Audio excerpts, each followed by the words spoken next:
চলে এসেছি চর মাঝারদিয়ারের ঐতিহাসিক ড্রাগন বাগানে।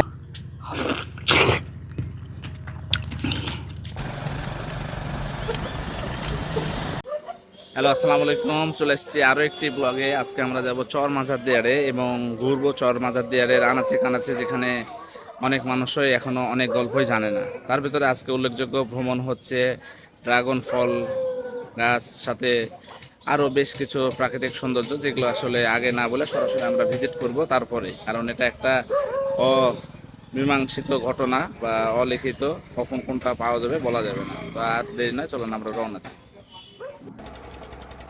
নৌকাতে করে আমরা নদী পার হচ্ছি, আর এই নদীর যে সৌন্দর্য, অলরেডি কিন্তু বর্ষার পানি বাড়তে শুরু করেছে। এই নদীর পানি দেখতে দেখতে আমরা চলে গেলাম পদ্মার ওই পারে, অর্থাৎ চর যেখানে শুরু হয়েছে। তারপরে আমাদের পরিচিত যে বাইক আছে, আপনারা চাইলে সেই বাইক ভাড়াও নিতে পারেন।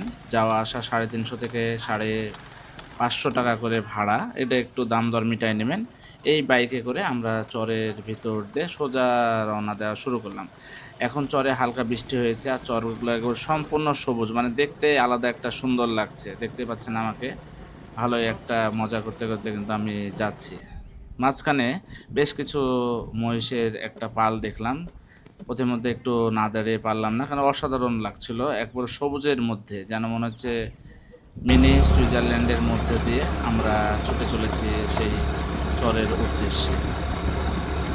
কিছু দূর যাওয়ার পরেই দেখছি একটা গরুর পাল আসছে। আসলে রাস্তাটা একটাই হওয়ার জন্য আমরা কিছুক্ষণ ওয়েট করছি, কিন্তু দেখুন যে একবার লম্বা গরুর একটা পাল, এক টানা হিসাব করলে দেখা যাবে যে 100-200 পাল। আমরা সেটা প্রায় 3-4 মিনিট ধরে ওয়েট করে আবার আমরা যাত্রা শুরু করলাম। আর যেহেতু রাস্তা একদম কাদা হয়ে গেছে, তাই এই জায়গায় কিন্তু আমরা একটু নেমে আস্তে আস্তে যাওয়া শুরু করলাম। আপনারা দেখতে পাচ্ছেন যে রাস্তার অবস্থা, এটা কিন্তু একদম মানে বাদ হয়ে গেছে। আর কয়েকদিন পরে বৃষ্টির পানি একবারে নষ্ট হয়ে যাবে, এই পানি এটুকু শিওর দেখে বোঝাই যাচ্ছে। কিছু দূর আমরা হাঁটাহাঁটি করে আবার সেই বাইকে উঠে গেলাম। বাইকে ওঠার পরে আবার সেই রাস্তায় রওনা দিলাম। পথিমধ্যে আমরা কিন্তু লোকাল পদ্মা সেতু পার হয়ে গেলাম, দেখতে পাচ্ছেন আপনারা। আর এই সেতু পার হওয়ার পরেই মূল একটা জায়গা আছে, যেটা না বললেই নয়। একদম নিচে টোটালি ফুল, এক কথায় কাদা, ডান বামে তেমন রাস্তা নাই। আমরা কিন্তু একবারে হাই রিস্ক নিয়ে জায়গাটা পার হচ্ছে। আপনারা ভালো করে খেয়াল করলে দেখতে পাবেন, নিচে কিন্তু সম্পূর্ণ কাদা আর পানি। এই রাস্তা পার হচ্ছি কতটা রিস্ক নেই, মানে পড়লেই কিন্তু কাদা, কোনো মাপ নাই। আর ডানে বামে বাস দেওয়া আছে।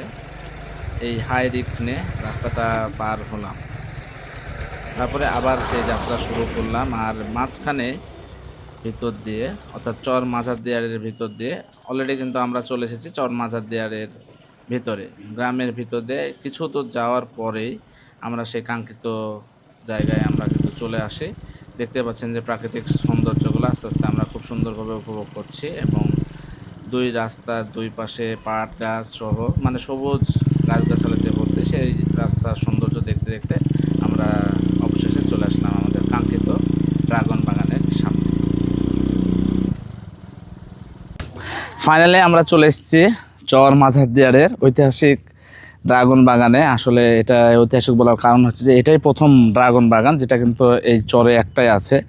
আর আজকে আমরা এই ড্রাগন বাগানের কাছে আসার জন্যই আপনাদের সাথে অনেকক্ষণ আগেই জানিয়েছিলাম। এখন বিস্তারিত ভিতরে ঢুকবো এবং এই ড্রাগন বাগানে কিভাবে তারা কালেকশন করে, কোথায় নিয়ে যায়, কবে শুরু করেছে, ডিটেলস আপনাদেরকে আমরা এই ড্রাগন বাগানের সম্পর্কে জানাবো। তাহলে চলুন যাওয়া যাক। ড্রাগন বাগানে চলে আসলাম। অসাধারণ, আসলে প্রাকৃতিক যে বিষয়গুলো থাকে এটা সরাসরি না দেখলে বোঝা যায় না। খুব সুন্দর, এক কথায় দেখতেই অসাধারণ লাগছে। আর সব থেকে মজার যে বিষয়টা, সেটা হচ্ছে যে এই দূর থেকে দূরে যেদিকে তাকাবেন, এই সবুজের মধ্যে আপনার এই ড্রাগনের গাছগুলো। ড্রাগন বাগানে দেখতে পাচ্ছেন যে ছোট বড় সব রকমের ড্রাগন আছে। আর লম্বা দেখেন যে যতদূর চোখ যাচ্ছে সোজাই কিন্তু একটা রো আছে, এই সোজা রো, মানে সব দিকে একটা রো। এটা স্কোয়ার 3 থেকে 3.5 বিঘা মতন জায়গা সম্ভবত। তারপর আমরা ডিটেলস জানছি। আর এই যে লাল যে ড্রাগনটা, এটা মানে তোলার প্রসেসিংটা একটু আলাদা। আমরা যদি একটু একটা তুলি, দেখতে পাচ্ছেন যে উঠছে না। এটা সাধারণত ওরা কাঁচি দিয়ে তুলছে, আমরা একটু পরে তুলবো। একটা তুললাম, আর যদি একটু খেয়ে দেখি কেমন হয়। একদম রসালো। এই যে ওয়াও, মাশাআল্লাহ, একদম পায়ে গেছে।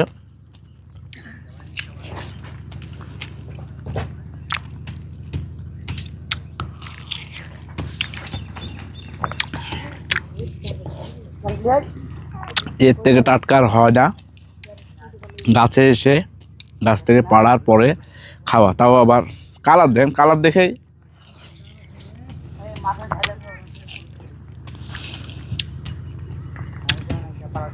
মাশাআল্লাহ। এসেছে ড্রাগনের যে বাগানে, বলছিলাম যে ড্রাগন অলরেডি কালেক্ট চলছে। দেখতে পাচ্ছেন যে এনারা ড্রাগন পাড়ছে। আর এই সেই ড্রাগনগুলো, ভাইয়া আসলে এই ড্রাগনগুলো আপনারা এভাবে কালেকশন করছেন, এটা কতদিন ধরে এই বাগানটা? তাও বাগানটা আপনার আছে মোটামুটি 10 বছর ধরে। 10 বছর? 10 বছর ধরে আছে। ফল কতদিন পর থেকে ওঠে? ফল ওঠে কমপক্ষে 3 বছর। 3 বছর? 3 বছর লাগে। এটা তো মনে হয় এই চর মাচার দেয়ারে একটাই না? জি, চর মাঝের দেড়ে একটাই আছে। আপনারা কেমন মানে এই ড্রাগন এখন তুলছেন? তাও প্রায় আপনার এদিকে 20 মণ মতন বেচা হয়েছে। এটা কয়দিন পর পর তোলেন? এটা আপনার বছরে 2 বার ওঠে। হ্যাঁ, একবার তুলেছি, আর এই তো একবার চলছে, আর একবার হয়তো ছোট বড় আসবে, ওইগুলো আবার আরেক চালান হবে। আবার শেষ, আবার সার বীজ দিয়ে 1 বছর পর আবার দেখা যাবে। তো কেমন আপনাদের এখানে খরচ আসে? মানে এটা কত বিঘা ড্রাগন? মোটামুটি 1 বিঘা হবে। 1 বিঘা। আর খরচ 3 বছর ধরেন করতেই থাকতে হয়, সার বীজ পানি দিয়ে থাকে, তারপর ফলটা আসে, তখন আবার বীজ লাগে। না, আপনাদের এমনি যেটা উৎপাদন হচ্ছে এখন, মানে এটা কেমন? মানে অনেকে বলে না যে ড্রাগনের অনেক খরচ হয়ে যায়, সেক্ষেত্রে মানে লাভটা কি থাকে না? না, লাভটা থাকবে না। আপনার যদি আমরা শহরে তুলি তাহলে ওই হিসাবে মানে খরচটা বেশি পড়ে যায়। হ্যাঁ, আমরা দামটা কম পাই। আর এলাকাতে বেচলে হয়তো কিছু থাকে, সেফ থাকে, যাওয়া আসার একটা খরচ হয়ে যায় সব মিলিয়ে, তাই তো? হ্যাঁ। তো এটা আপনারা মানে আগে তো, আজ থেকে 10 বছর আগে তো তাহলে অনেক বছর, তখন তো মানুষ এসব চিন্তাও করেনি। সেক্ষেত্রে আপনাদের এরকম চিন্তা ভাবনা কি করে আসলো? চিন্তা ভাবনা আপনার হঠাৎ করে ইউটিউবে দেখেছি, ইউটিউবে দেখে এটা আমরা বানাচ্ছি। আর এগুলো কি ড্রাগন বাজারে তো দেখাই যে বিভিন্ন রকমের, ছোট বড়, এগুলো কি দেশি না? এটা দেশি। এটা আপনার স্বাদ আছে, ওটা আপনার খাবেন ভালো লাগবে না, কিন্তু এটা খাবেন, একটা খান তাহলে বুঝতে পারবেন। হ্যাঁ, আমি খেলাম, একটু আগে খাওয়া দাওয়া করেছি, কিন্তু ওই খারাপ লাগেনি, ভালোই লাগলো। না, এটা স্বাদ আছে, মনে হচ্ছে যে আলাদা একটা স্বাদ। ওগুলা যদি প্রায় যদি 150 বিক্রি হয়, তো এটা 200 বিক্রি হবে। এটা 200 বিক্রি হবে, 200 টাকা কেজি। আর এই যে ড্রাগনগুলো দেখছি যে আপনারা আশেপাশে, এই ড্রাগনের কোনো খারাপ হয় না? মানে ওই গাছ নষ্ট হয়ে যাওয়া বা নষ্ট হয়ে যায় বলতে হলে যে পচন লেগে যায়, তখন পচনের বীজ দিতে হয়। ওটাতে আবার খরচা মোটামুটি আছে 1000-2 টাকা মতন। তো ওই ওই গাছ যেহেতু এগুলো তো দেখছি যে ভালোই গাছ হয়েছে, তো এই গাছগুলো এমনি মারা যাওয়ার সম্ভাবনা কেমন? না, মারা যাবে না। এটা কমপক্ষে আপনার 20 বছর থাকবে। ও, তার মানে এই গাছের এইগুলো বলা যায় যে ভালোই মেয়াদে। হ্যাঁ, ভালোই মেয়াদ। আর একটু খাটনি করে যত্ন করে থিতে হবে। এই যে যেরকম আপনার এই যে দেখেন বুলবুলিতে একে খেয়ে ফেলেছে। ও, তাই তো। হ্যাঁ, একে একটু পাখি মাখি তাড়তে হয়, আমরাকে একটু মানে খাটতে হয়। যে কোনো জিনিস আসলে না খাটলি করলে তো হয় না। এই হচ্ছে ড্রাগনের যে বাগান, আমরা এখানে এসেছি। আর সব থেকে মজার যে বিষয়টা সেটা হচ্ছে যে এরকম একটা চরে, মানে এটা তো প্রত্যন্ত চর, মানে তো প্রত্যন্ত জায়গা, সেখান থেকে এরকম গাছে ড্রাগনটা দেখতে আলাদা সুন্দর লাগে। এই যে কালেকশন চলছে অলরেডি, একটুখানি অসাবধান হলে কিন্তু কাটা হয়ে যাবে হাত, চারিদিকে কাটা, মানে প্রচুর কাটা। এগুলো খুব সাবধানে তা না অবলম্বন করলে কিন্তু বিপদ।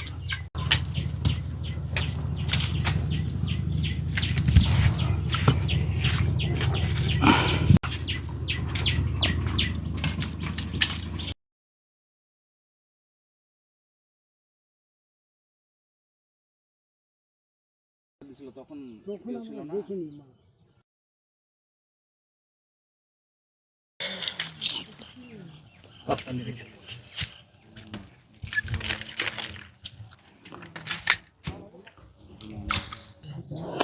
খুব সাবধানে কাটতে হবে, নাহলে একটুখানি অসাবধানতায় কিন্তু আপনার ড্রাগনের যে কাটা আছে।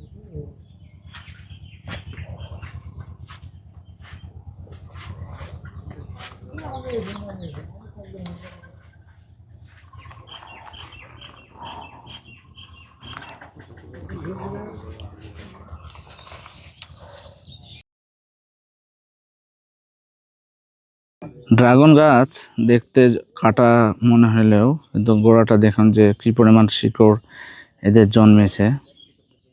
প্রতিটা ড্রাগন গাছে এরা একটা পিলার দিয়ে সম্পূর্ণভাবে দাঁড় করিয়ে রেখেছে। সব ড্রাগনেই কিন্তু একটা করে পিলার দেওয়া আছে, কারণ ড্রাগন গাছ নিজস্বভাবে দাঁড়াতে পারে না।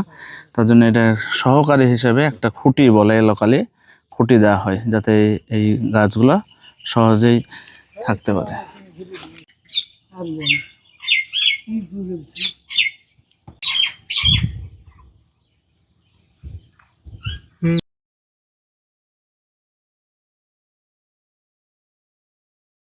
এই যে ড্রাগন বাগান, এটা আপনারা কতদিন আগে করেছেন? বছর আসতে হয়েছে বাবা। 8 বছর মতন হয়েছে। তো যখন আপনারা এটা করলেন, এটা তো গোটা চর মাচার দিয়ে মনে হয় একটাই।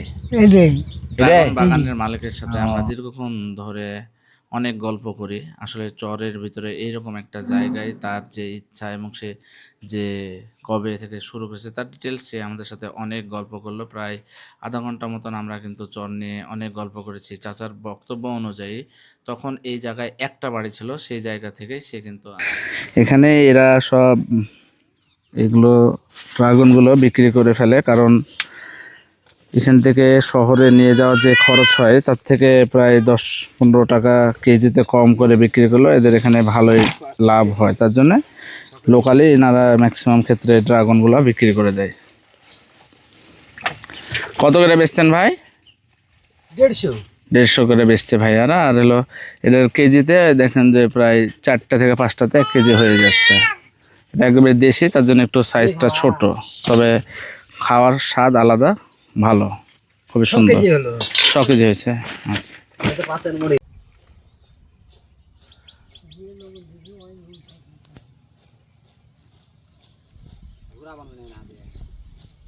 ওকে।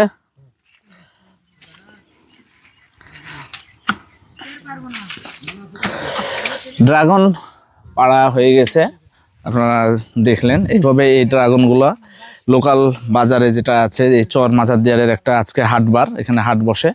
আর এই হাটে কিন্তু এই ড্রাগনগুলো তোলা হবে, কারণ দূরের বাজারে বা রাজশাহীর বাজারে এগুলো নিয়ে গেলে যে পরিবহন খরচ হয় তার থেকে তাদের বক্তব্য অনুযায়ী যদি ওখান থেকে 15 থেকে 20 টাকা কমেও যদি ওরা এখানে দেয় তাহলে তাদের প্রফিটটা ভালো থাকে এবং কষ্টটা কম থাকে। তো এই হচ্ছে আজকে চর মাচার দিয়ারের ড্রাগনের ইতিহাস, যতটুকু আমরা আপনাদেরকে তুলে ধরার চেষ্টা করেছি। তো খুব ভালো লাগলো, এত প্রত্যন্ত চরে এরকম একটা ড্রাগন ফলের বাগান হয়েছে। সাধারণত এগুলো আমরা শহরেই দেখি, আর এখানকার মানুষের মনে যে এরকম একটা শখ থেকে এটা করা। অনেকে মানে ভাইয়ের সাথে কথা হলো, আমরা যেটা জানতে পারলাম যে ইউটিউব দেখে উনি কিন্তু এই ড্রাগন বাগান তৈরির পরিকল্পনা নিয়েছে। তো তো এই ছিল আজকের ড্রাগন বাগানের গল্পের বর্ণনা। সামনে আবার দেখা হবে নতুন কোনো গল্প নিয়ে, নতুন কোনো জায়গাতে। সে পর্যন্ত সবাই ভালো থাকবেন, সুস্থ থাকবেন। আর আমাদের এই চ্যানেলটি ভালো লাগলে লাইক, কমেন্ট, শেয়ার করে ফেলবেন। ফাইনালি ড্রাগন বাগান শেষ করার পরে আমরা এক বাইকে 4 জন উঠে আবার রওনা দিলাম এই চরমাঝাদিয়ার এক্সপ্লোরিং করার উদ্দেশ্যে। আসলে এই জায়গাটা এতটা সুন্দর যে ড্রাগন বাগান শেষ করে আমরা সরাসরি ব্যাক না করে আরও বেশ কিছু হিডেন প্লেস ঘুরতে থাকি। তার ভিতরে অন্যতম একটা জায়গা হচ্ছে চরের ভিতরে সবুজে ঘেরা একটা বিশাল মাঠ। আর সেই মাঠের উদ্দেশ্যে আমরা কিন্তু দেখতে পাচ্ছেন যে অলরেডি রওনা দিলাম 4 জন মিলে। এটা ছিল একটা টোটালি একটা আলাদা অ্যাডভেঞ্চার। সেই মজা করেছি আমরা। আর এই মজার মধ্যে আরো একটা বিষয় বলে রাখি যে বৃষ্টি না হওয়ার জন্য আমরা কিন্তু ওয়েদারটা বেঁচে গেছি। কারণ বৃষ্টি হলে সব জায়গায় যাইতে পারবো না। কারণ এই চরেই একমাত্র জায়গা যেখানে এখনো মাটির রাস্তা আছে। এর শুরুর সময় কিন্তু আপনারা অলরেডি দেখেছেন কাদা রাস্তা অতিক্রম করে কিন্তু আমরা এসেছি। এটা যদিও একটা পাকা রাস্তা, কিন্তু এই চরের বুকে আমরা কিন্তু এই যে আবার শুরু হয়ে গেল কাদার রাস্তার ভিতর দিয়ে যাওয়া। একটু যাওয়ার পরে আমি কিন্তু নেমে পড়ি, কারণ টোটালি দেখুন যে একদম কাদা। এই যে দেখুন কাদা, এই কাদার রাস্তাটা তো রিস্ক না নিয়ে আমি অপেক্ষা করি, তারপরে শুরু হয়ে যায় আমাদের বিশাল সেই সবুজ ঘেরা বাংলার সুইজারল্যান্ড খ্যাত চরমাঝাদিয়ারের মধ্যে এক্সপ্লোরিং। খুব সুন্দর লাগছিল, বিশেষ করে ড্রোনে যদি ভিডিও নেওয়া যেত সেটা আরও সুন্দর দেখাতো। একবার টোটালি সবুজ, ডানে বামে সব জায়গায় সবুজ, সবুজে ঘেরা এক বিশাল রাজ্য। আর এর মধ্যে দিয়ে আমাদের ছুটে চলা। এর মাঝে আমরা একটা গরুর পাল কিছু দূর যাওয়ার পরে দেখতে পাই। আমরা সেটা দেখে আমরা লোভ সামলাতে না পেরে সেখানে কিছুক্ষণ দাঁড়াই এবং আমরা এই ছবিগুলো অলরেডি কিন্তু তুলে ফেলি। খুব সুন্দর লাগছিল, প্রচুর গরু রাখাল সব মিলিয়ে। আর দূরে ওই যে রাজশাহী সেটাও দেখা যাচ্ছে। এটা চরমাঝাদিয়ারের একটা মানে উল্লেখযোগ্য জায়গা, যে এখান থেকে রাজশাহীকে একটা লম্বা অংশ দেখা যায়। আমরা কিন্তু অলরেডি সেলফিতে নেওয়ার চেষ্টা করছি। আর তারপরে কিছু অংশ আমরা ফটো সেশন করে একটু অভিনয় করে আবার সেই যাত্রা ফেরার উদ্দেশ্যে শুরু করি। যদিও আমরা অলরেডি ঘুরে ফেলেছি চরমাঝাদিয়ারের মূল জায়গাগুলো, এখন শেষে আমরা রওনা দিয়েছি আবার সেই বাইকে করে সবুজে ঘেরা একদম টোটাল যে জায়গা, সেই জায়গা থেকে আমরা আস্তে আস্তে আবার রওনা দিলাম আমাদের ফেরার রাস্তায়। খুব সুন্দর ছিল অ্যাডভেঞ্চার, খুব ভালো লাগলো সবার সাথে শেয়ার করে। আর সবাই যেহেতু নিয়মিত দেখেন, অবশ্যই জানাবেন আমাদেরকে কমেন্টের মাধ্যমে আপনাদের যদি কোনো প্রশ্ন বা জিজ্ঞাসা জানার থাকে। আর আপনাদের সাথে কেউ যদি এক্সপ্লোর করতে থাকেন, অবশ্যই আমাদেরকে হোয়াটসঅ্যাপে নক করবেন। আমাদের ডিটেলস কিন্তু মোবাইল নাম্বার সেই ডিসক্রিপশনেই পেয়ে যাবেন। তো এই ছিল আজকের চরমাঝাদিয়ারের স্বল্প আকারের দীর্ঘ ভ্রমণ এই কারণেই বললাম, কারণ আমরা খুব মজা নিয়ে প্রতিটা জিনিস প্রতিটা সময় উপভোগ করেছি। গেছিলাম 11টায়, এসেছি কিন্তু সেই বিকাল 5টায়। দেখতে পাচ্ছেন যাওয়ার ভিডিও আর আসার ভিডিওর মধ্যে কিন্তু একটা বিস্তর ফাঁক আছে। আস্তে আস্তে আমরা সেই ফিরে চলছি নৌকার কাছাকাছি। ফাইনালি আমরা চলে আসলাম সেই নদীর ধারে। আর আজকের মতো এই পর্যন্তই। সামনে আবার নতুন গল্প নিয়ে আপনাদের সামনে আসব। সে পর্যন্ত সবাই ভালো থাকবেন, সুস্থ থাকবেন, আর সাবস্ক্রাইব করে চ্যানেলটার পাশে থাকবেন। ধন্যবাদ সবাইকে। আল্লাহ হাফেজ।